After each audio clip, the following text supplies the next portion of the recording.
Matin, réveiller et commencer le culte effectivement en chantant Ô Jésus, mon merveilleux amour, ce merveilleux amour qu'il a pour nous. Eh bien, qu'on puisse se laisser influencer par cet amour qui est tout près de nous. Et c'est vrai que on a aussi l'amour les uns des autres. Là, il y a Léa qui est à côté de moi, là, hein, une de mes petites filles. Et puis Camille, c'est super. Oui, on s'aime et on s'influence. Et je me suis posé la question ces derniers temps en me disant, mais finalement, il y a beaucoup d'influences dans notre monde. Il y a beaucoup d'influenceurs. Est-ce que c'est nouveau? Hein, on parle de youtubeurs, youtubeuses, et on parle d'abonnés. Hein, euh, et dans ces milliers d'abonnés, 500 millions d'abonnés, hein, il y a vraiment beaucoup de choses qui bougent. Et on nous parle souvent de notre bien-être, hein, comment bien vivre, mais pas seulement. Hein. Il y a des sujets très différents qui sont traités sur ces chaînes, on essaye d'avoir beaucoup d'humour, parfois de la dérision, on croque la vie, c'est fait avec enthousiasme, c'est communicatif, on essaye de rassembler comme ça une communauté, et puis on travaille en faveur de marques souvent. Hein. Et puis on traite, il y a des sujets, la nourriture, les déplacements, le style de vie, la mode, le fitness, la politique parfois. Au fond, tout ce qui appartient à notre vie de tous les jours, ou presque de tous les jours, à notre vie d'homme et de femme. Mais est-ce que c'est vraiment nouveau? Est-ce que la Bible nous en parle? Y a-t-il des exemples qu'on pourrait citer? La Bible donne-t-elle des exemples de bonnes influences ou d'influences négatives, mauvaises? Quelles sont nos responsabilités face à ces influences? Et puis, on peut se poser aussi la question, quelle est notre influence dans ce monde dans lequel nous vivons? Parce qu'on en a. On en a. Alors, je vais vous prendre par exemple un exemple biblique où il y a une influence qui n'a pas été favorable. Et pourtant, c'est quelque chose de très ancien. C'est très, très ancien. Donc, le fait d'influencer ce qui nous entoure ou d'être influencé, c'est très, très vieux. Genèse 3. Donc, on est au tout début de la Bible, et la Bible nous parle déjà d'influence. Et là, en l'occurrence, d'influence plutôt négative, hein, même très négative. Alors, je lis simplement ces versets. Genèse 3, 1 à 13.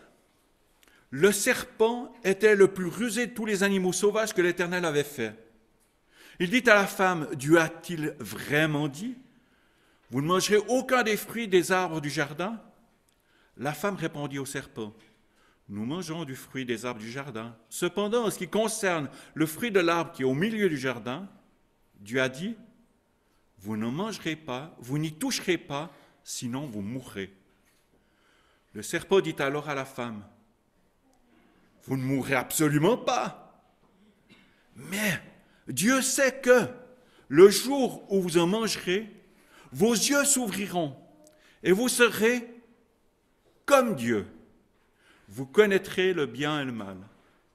La femme vit que l'arbre était porteur de fruits bons à manger, agréable à regarder, précieux pour ouvrir l'intelligence. Elle prit de son fruit et en mangea.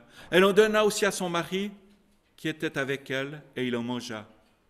Leurs yeux à tous les deux s'ouvrirent. Ils prirent conscience qu'ils étaient nus. Ils attachèrent des feuilles de figuier ensemble et s'en firent des ceintures. Quand ils entendirent la voix de l'Éternel Dieu en train de parcourir le jardin vers le soir, l'homme et la femme se cachèrent loin de l'Éternel Dieu au milieu des arbres du jardin. Cependant l'Éternel Dieu appela l'homme et lui dit, « Où es-tu » Il répondit, « J'ai entendu ta voix dans le jardin et j'ai eu peur parce que j'étais nu. Alors je me suis caché. » L'Éternel Dieu dit, « Qui t'a révélé que tu étais nu? Est-ce que tu as mangé du fruit de l'arbre dont je t'avais interdit de manger ?» L'homme répondit, « C'est la femme que tu as mise à mes côtés qui m'a donné de ce fruit. Et j'en ai mangé. » L'Éternel Dieu dit à la femme, pourquoi tu fais cela ?» La femme répondit, « Le serpent m'a trompé et j'en ai mangé. » Alors là, il s'agit vraiment d'un exemple négatif. On a la ruse, on a la mise en doute de la parole de Dieu, hein? Et puis, dans cette mise en doute, on se dit, ah, en fait, on me cache quelque chose. Hein? Dieu sait quelque chose que je ne sais pas, alors ça c'est naturel, mais en même temps, il ne veut pas me donner quelque chose qui pourrait m'élever, me donner un pouvoir supérieur. Et puis là, alors tout de suite, dès que je pourrais avoir quelque chose de plus, il y a une lampe qui s'allume, celle de la convoitise, de l'orgueil. Et puis on voit tout de suite, c'est quelque chose d'agréable à regarder. C'est quelque chose, ça va m'ouvrir les yeux sur un monde nouveau. C'est ce qu'on a souvent dans la société, hein? Un positif ou un négatif. Mais on va découvrir un monde nouveau. Là, vous n'aurez plus de rides. Puis là, alors, ça va vous faire un bien, jeune homme, mais comme pas possible. Hein? Et puis en fait, on n'a pas besoin de ça. Heureusement, Dieu est là. Et Dieu ne laisse pas l'homme dans cette situation. Et ça, c'est merveilleux parce que Dieu vient à la rencontre de l'homme. Et dès le début, il lui donne cette promesse. Hein? Je mettrai l'hostilité entre toi et la femme, entre ta descendance et sa descendance. Celle-ci t'écrasera la tête et tu lui blesseras le talon. C'est ce que Dieu dit au serpent. Tu seras écrasé. Tu mourras. Hein? En fait, tu ne pourras plus du tout prendre autorité. C'est à la croix. Mais c'est vrai que souvent, les demi-vérités ont beaucoup de poids. Parce que là, le serpent n'a pas menti sur tout. Il a usé de ruse. Il y a des demi-vérités chaque fois. Et c'est ce qui fait que certaines fois, on y croit. Et en fait, c'est à partir des versets dans les Chroniques que j'ai voulu partager ça. Parce que dans les Chroniques, il y a l'histoire d'une reine et de 2 rois. La reine Athalie, qui avait comme fils Akazia, et cet Akazia ne va pas régner longtemps. Puis Athalie, sa mère, va régner à sa place, parce qu'Akazia mourra, et puis elle va prendre le pouvoir et pas du tout le laisser à ses petits-enfants. Alors j'aimerais simplement lire d'abord 1 Chronique 22, les versets 1 à 4 et 10 à 12. 1 à 4. Les habitants de Jérusalem, donc ça se passe dans le royaume de Juda, les habitants de Jérusalem firent régner à la place d'Akazia, le plus jeune fils d'Athalie, car la troupe qui avait fait irruption avec les Arabes dans le camp avait tué tous ses aînés. C'est ainsi qu'Azaria, fils de Joram, roi de Juda, devint roi. Akazia avait 22 ans lorsqu'il devint roi, et il régna 1 an à Jérusalem. Sa mère s'appelait Athalie, c'était la petite fille d'Omri. Il marcha lui aussi sur les voies de la famille d'Akab, car sa mère le poussait au mal par ses conseils. Il fit donc ce qui est mal aux yeux de l'Éternel, comme la famille d'Akab, car il y trouva, après la mort de son père, des conseillers pour sa perte. Et puis 10 à 12. Quand Athalie, la mère d'Akazia, vit que son fils était mort, elle se leva et fit disparaître toute la descendance royale de la communauté de Juda. Cependant, Johabet, fille du roi, prit Joas, fils d'Akazia, et l'enleva du groupe des fils du roi quand on les fit mourir. Elle le mit avec sa nourrice dans une chambre à coucher du temple. Johabet, fille du roi Joram, femme du prêtre Jéhoiada et sœur d'Akazia, le cacha ainsi à Athalie, et celle-ci ne le fit pas mourir. Il resta 6 ans caché avec eux dans la maison de Dieu, tandis qu'Athalie régnait sur le pays. Et là, on voit dans les premiers versets que je vous ai lus, un roi sous influence de sa mère Athalie. Sa mère le poussait au mal par ses conseils. Mais sa responsabilité personnelle de roi reste entière quant au choix de ses conseillers et quant à la pertinence des conseils qu'on lui donne. Et là, en fait, c'est la dérive complète pour ce roi, qui se laisse vraiment influencer par sa mère, qui marche, en fait, dans les voies de Jézabel, qui était une des parentes d'Athalie. Donc on voit là qu'elle va toujours plus loin. Et à la mort du roi, Athalie, qui a envie d'avoir le pouvoir, parce que finalement elle ne l'avait pas totalement, puisque c'était son fils qui régnait. Là, elle va profiter du fait que son fils meurt pour devenir reine. Et elle va massacrer tous ses petits-enfants, sauf un. Sauf un. Si elle les avait tous massacrés, il n'y aurait pas eu de descendance de David. Et les promesses de Dieu n'auraient jamais pu s'accomplir, puisque le Messie doit être un descendant de David. Mais Dieu veille, Dieu veille. Mais cette reine Athalie va continuer, en fait, son travail de sape. Ça va être l'adoration de faux dieux, de Baal. Ça va être l'idolâtrie, les meurtres, les complots, la violence. Et comme on l'a lu au début, à la Genèse, la violence est apparue très très vite dans le couple, envers d'autres. Et là, ça continue. Et c'est très très fort cette violence et ces meurtres. Elle introduit un régime totalitaire. Et c'est le propre des régimes totalitaires. Soit on veut se faire adorer comme leader, c'est ce qu'a fait Athalie au parti, et puis en parti, il y a une religion, entre guillemets, d'État, un besoin de contrôler. On va faire des grandes cérémonies, on occupe le peuple, mais il n'y a pas de conscience personnelle. Mais Dieu veille.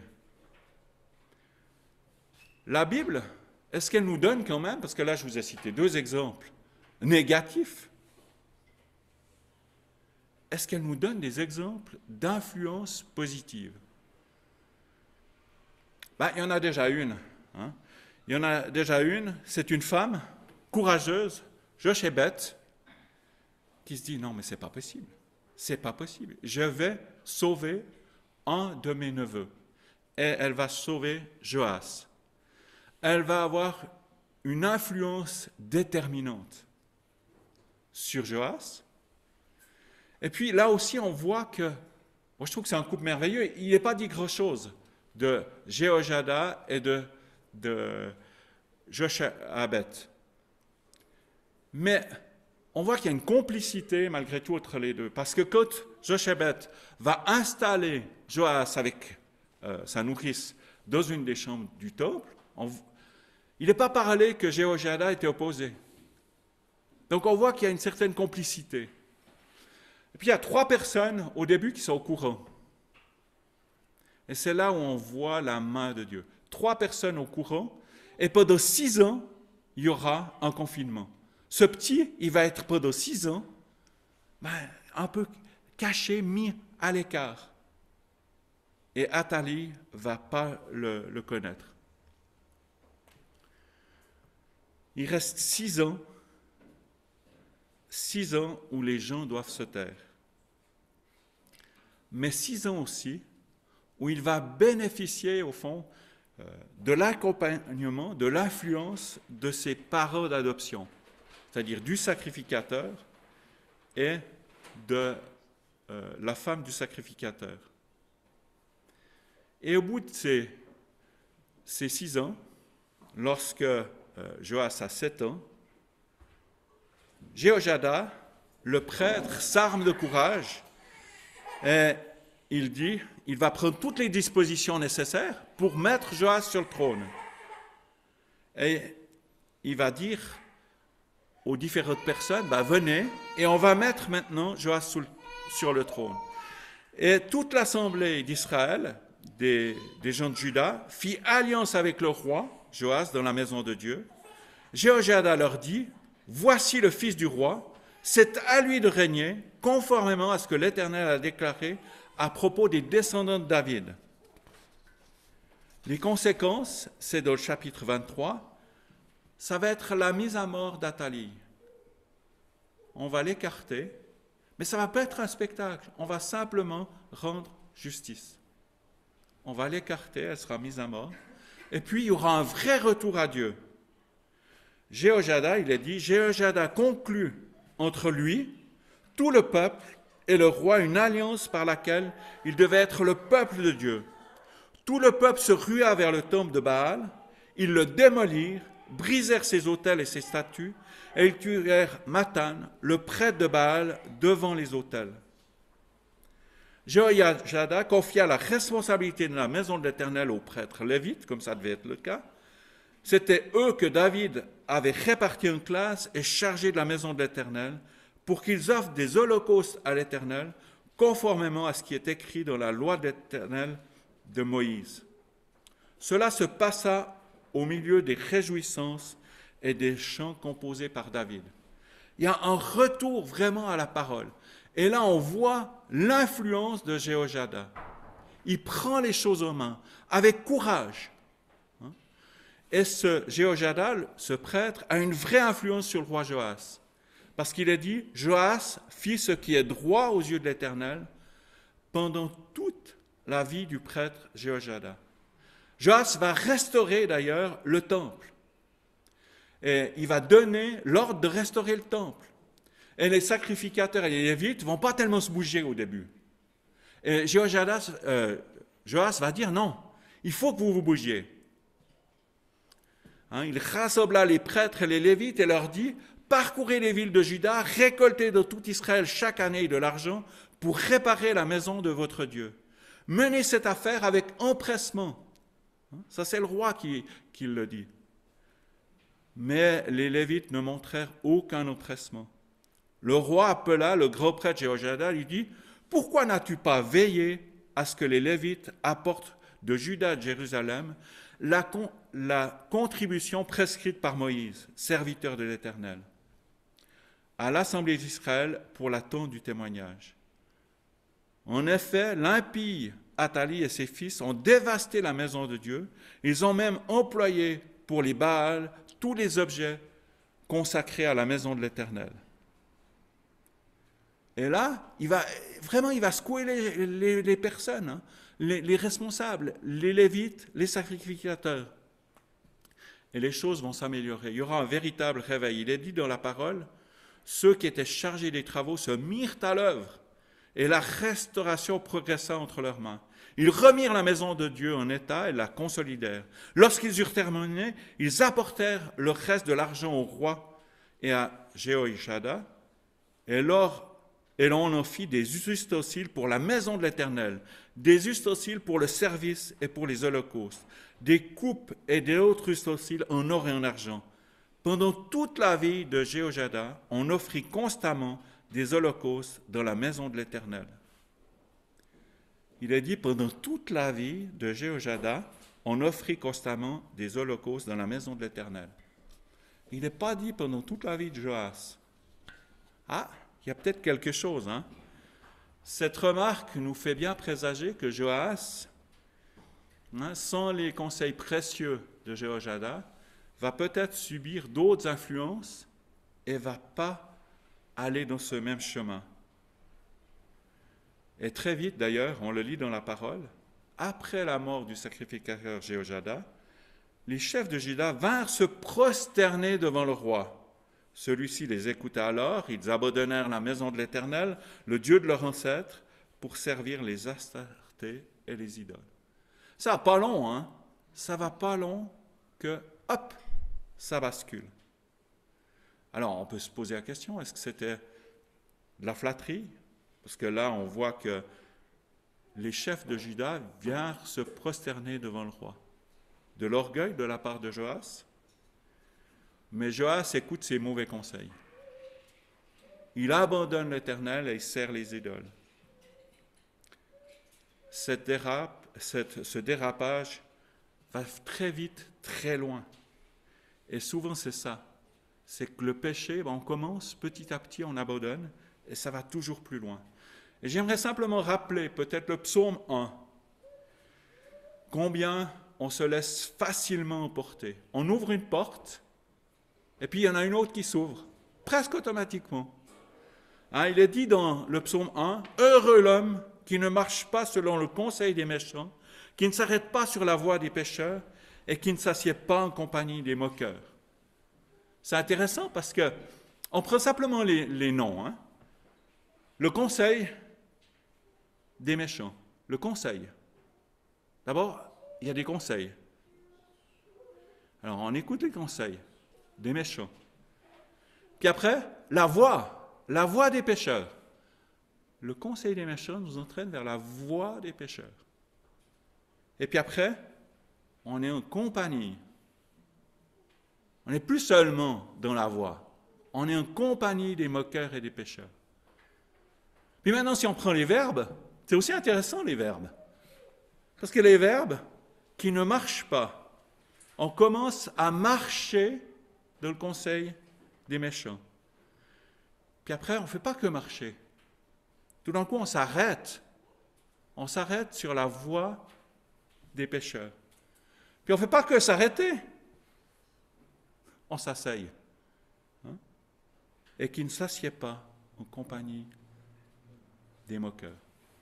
Il y a une progression vers le mal. Et là, en ce qui concerne Joas, il y aura une progression. Parce que tout d'un coup, il va écouter le conseil des méchants. Il va aller vers l'idolâtrie, vers l'abandon de l'Éternel. Ça va l'amener sur la voie des pécheurs. Et ça va être grave de conséquences. Mais Dieu intervient, Dieu n'est pas silencieux. Dieu n'est pas silencieux vis-à-vis de Joas, comme il ne l'est pas vis-à-vis de chacun d'entre nous. Et c'est ça la miséricorde de Dieu. Dieu, de sa grâce, il va envoyer quelqu'un auprès de Joas. Je lis dans la parole de Dieu. Alors l'Esprit de Dieu revêtit Zacharie, fils du prêtre Jéhojada. Il se présenta devant le peuple et lui annonça, « Voici ce que dit Dieu. Pourquoi transgressez-vous les commandements de l'Éternel? Vous ne rencontrerez aucun succès, car vous avez abandonné l'Éternel, de sorte qu'il vous abandonnera. » Mais ils conspirèrent contre lui et le lapidèrent sur l'ordre du roi. Dans le parvis de la maison de l'Éternel. Le roi Joas ne se souvint pas de la bonté dont Jéhojada, le père de Zacharie, avait fait preuve envers lui, et il assassina son fils. Quand on écoute les mauvais conseils, on va toujours plus loin. Et là, on peut se dire, mais est-ce qu'une bonne ou une mauvaise influence suffit? Quand on lit ces textes, relisez-les ou prenez-les sur YouTube aussi. On les a, si vous les écoutez. 2 Chroniques 22, 23 et 24, c'est des textes qui sont parlants. Il y a une nécessité d'avoir une authentique relation avec Dieu. Joas n'avait pas cette relation authentique avec Dieu. Il était influencé. Alors c'était bien, oui, c'était déjà positif. Ça allait déjà du bon côté. Mais ça ne suffit pas. S'il n'y a pas une décision personnelle, s'il n'y a pas une relation personnelle avec Dieu. Écoutez, reconnaître la voix du bon berger. Je lis simplement dans Jean 10. Celui qui entre par la porte est, lui, le berger des brebis. Le gardien de l'enclos lui ouvre, les brebis écoutent sa voix, il appelle par leur nom, celles qui lui appartiennent. Et il les fait sortir de l'enclos. Quand il a conduit au dehors toutes celles qui sont à lui, il marche à leur tête et les brebis le suivent parce que sa voix leur est familière. Jamais elles ne suivront un étranger. Au contraire, elles fuiront loin de lui car elles ne connaissent pas la voix des étrangers. Moi, je suis le bon berger, je connais mes brebis et mes brebis me connaissent. Jean 10, les versets 3 à 5. Sa voix leur est familière. C'est ça finalement qui est déterminant. On reconnaît la voix de Dieu. Sa voix nous est familière. Mais pour que cette voix soit familière, il faut qu'il y ait cette proximité. Il ne faut pas l'écouter qu'une fois. Parce que si on écoute quelqu'un qu'une fois, vous ne pouvez pas dire qui c'est. Et puis il y a quelque chose de merveilleux parce que il y a plusieurs petits-enfants ici dans l'Assemblée, qui sont petits. Il y en a qui sont à venir encore. Mais quand la maman ou le papa parle aux petits, vous avez vu ces yeux qui... Puis des fois, ça même, pas toujours, ça les calme pas toujours. Ils sont un peu comme... Mais nous, on est la même chose. On est un peu comme ces brebis. Certaines fois, on bêle pour rien du tout. Mais parce que, voilà. Au lieu d'écouter la voix du bon berger, ou au lieu d'écouter la voix qui va calmer l'enfant, des fois, il l'entend, on voit ses yeux... mais il ne se calme pas tout à fait. Moi, je suis aussi un peu comme ça, des fois, vis-à-vis de mon Dieu. C'est que je reconnais sa voix, mais des fois, quand je vis des circonstances particulières, je continue à bêler. Mais oui, mais on peut lui faire confiance. Mais que cette voix nous soit vraiment familière. Moi, je suis le bon berger, je connais mes brebis, et mes brebis me connaissent. Il y a une connaissance intime de Dieu. Et c'est certainement ce qui a manqué à Joas. C'est d'avoir cette connaissance intime. Il a eu pas mal d'enseignements. Même beaucoup. Mais quelle était sa connaissance intime de Dieu?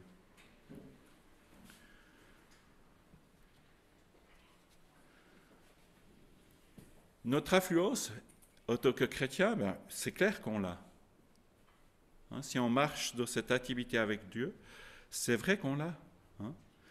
Il a dit, nous sommes en effet pour Dieu la bonne odeur de Christ parmi ceux qui sont sauvés et parmi ceux qui périssent. Aux uns une odeur de mort en donnant la mort, aux autres une odeur de vie en donnant la vie. Pour cette mission, qui donc est qualifiée? Donc on voit qu'on a une influence. Mais si les personnes que nous côtoyons n'ont pas vraiment une intimité avec Dieu, on aura beau les encourager, cette influence sera comme une coquille vide, c'est-à-dire que à long terme, s'il n'y a pas une décision, une vraie décision, ça ne pourra pas être le cas. Et puis je me suis aussi posé la question à me dire, c'est vrai qu'on n'est pas toujours compétent pour être vraiment des serviteurs de Dieu exemplaires. Mais Dieu ne nous demande pas d'être parfaits. Et là, j'ai lu une petite anecdote qui m'a fait sourire et qui m'a fait du bien. Parce que Dieu ne nous demande pas d'avoir toutes les qualités. Je vous la lis. On raconte qu'un Écossais vint rencontrer Hudson Taylor pour lui demander de l'accepter de sa mission en Chine. Or, cet homme n'avait qu'une jambe. Le célèbre missionnaire, un peu interloqué, lui demanda « Monsieur, pourquoi voulez-vous aller jusqu'en Chine alors que vous n'avez qu'une jambe ?» L'Écossais répliqua « Parce que je ne vois aucun homme avec 2 jambes prêt à partir. » Il fut accepté sur le champ par Hudson Taylor. Il n'avait peut-être pas 2 jambes, cette personne. Elle n'avait qu'une jambe, mais elle avait un cœur pour Dieu. Bien que Dieu me fasse cette grâce d'avoir un cœur pour lui, un cœur entier pour lui, un cœur dévoué pour lui. Il y a un exemple aussi dans la parole de Dieu où il y a quelqu'un qui a eu un cœur vraiment dévoué pour Dieu. C'est Moïse. Et ça, je l'ai lu aussi récemment. C'est par la foi que Moïse, devenu grand, refusa d'être appelé fils de la fille de Pharaon, aimant mieux être maltraité avec le peuple de Dieu que d'avoir pour un temps la jouissance du péché, regardant l'opprobre de Christ comme une richesse plus grande que les trésors de l'Égypte, car il avait les yeux fixés sur la rémunération. C'est par la foi qu'il quitta l'Égypte, sans être effrayé de la colère du roi, mais il se montra ferme, comme voyant celui qui est invisible. C'est par la foi qu'il fit la Pâque et l'aspersion du sang, afin que l'exterminateur ne touchât pas au premier-né des Israélites.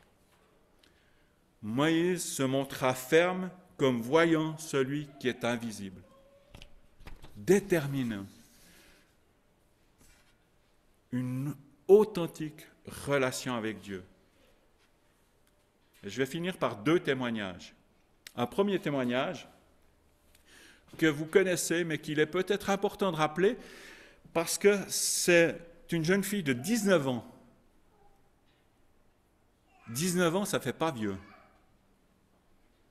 C'est Marie Durand, jeune huguenote ardéchoise, qui a passé 38 ans comme prisonnière dans la tour de Constance.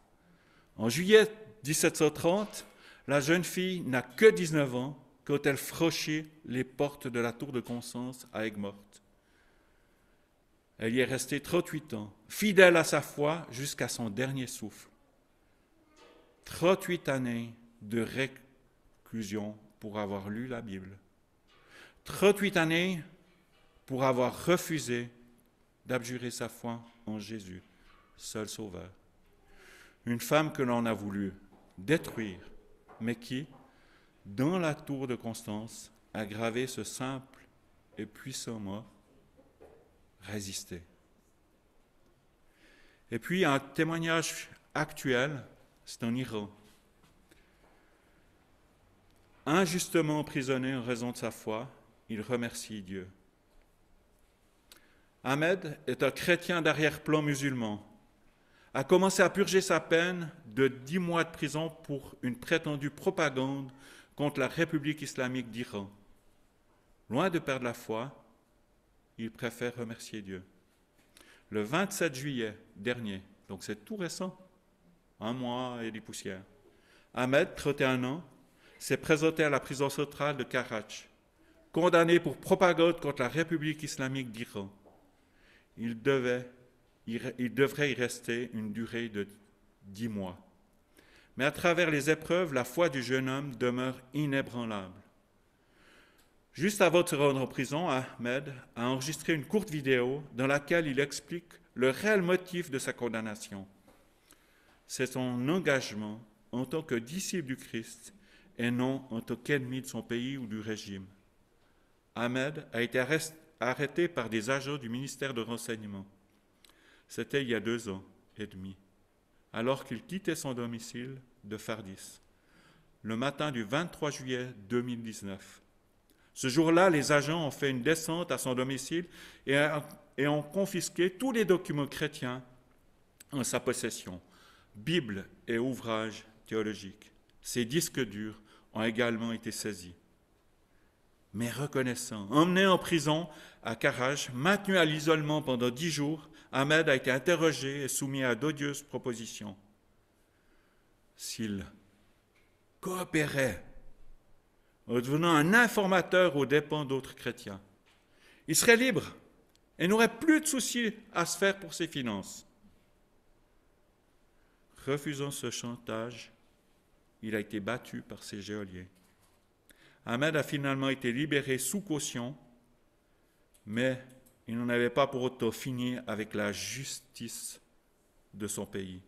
En compagnie d'un autre membre de sa famille, il a été contraint d'assister à des séances de rééducation avec un système religieux islamique. Au bout de 4 séances, Ahmed a refusé de poursuivre l'expérience. C'est alors qu'a commencé la procédure judiciaire. L'instruction a été retardée par la pandémie du Covid-19, mais Ahmed a finalement été condamné en avril 2021 par le tribunal révolutionnaire de Karach. Il a fait appel le 26 juin 2020. Une nouvelle fois condamné, il a été convoqué pour commencer sa peine de prison. Avant d'être incarcéré, Ahmed a pu témoigner. Je remercie Dieu de m'avoir jugé digne d'endurer cette persécution à cause de lui. Comme beaucoup de chrétiens iraniens, Ahmed est prêt à tout perdre, sauf la foi en son Seigneur et Sauveur. Jésus a pour lui une voix familière. Il le connaît. Bien, pour conclure, je lis ce simple verset. Ce n'est plus moi qui vis, mais c'est Christ. C'est le Christ qui vit en moi.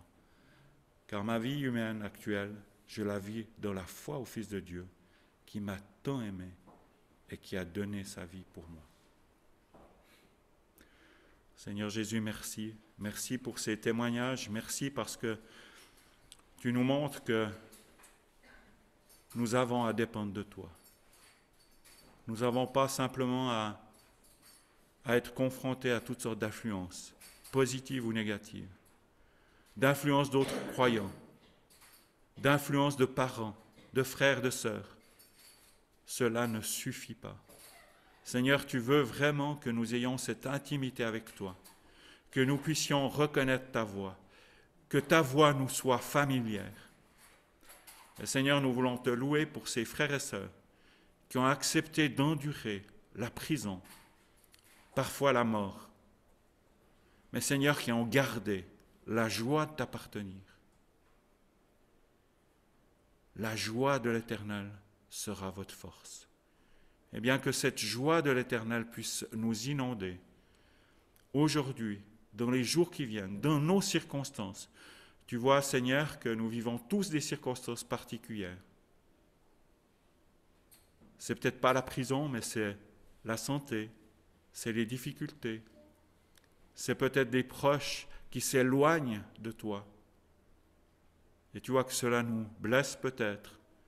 Eh bien, Seigneur, que dans ta grâce, nous puissions regarder avec foi et écouter ta voix, et que ta voix nous devienne toujours plus familière.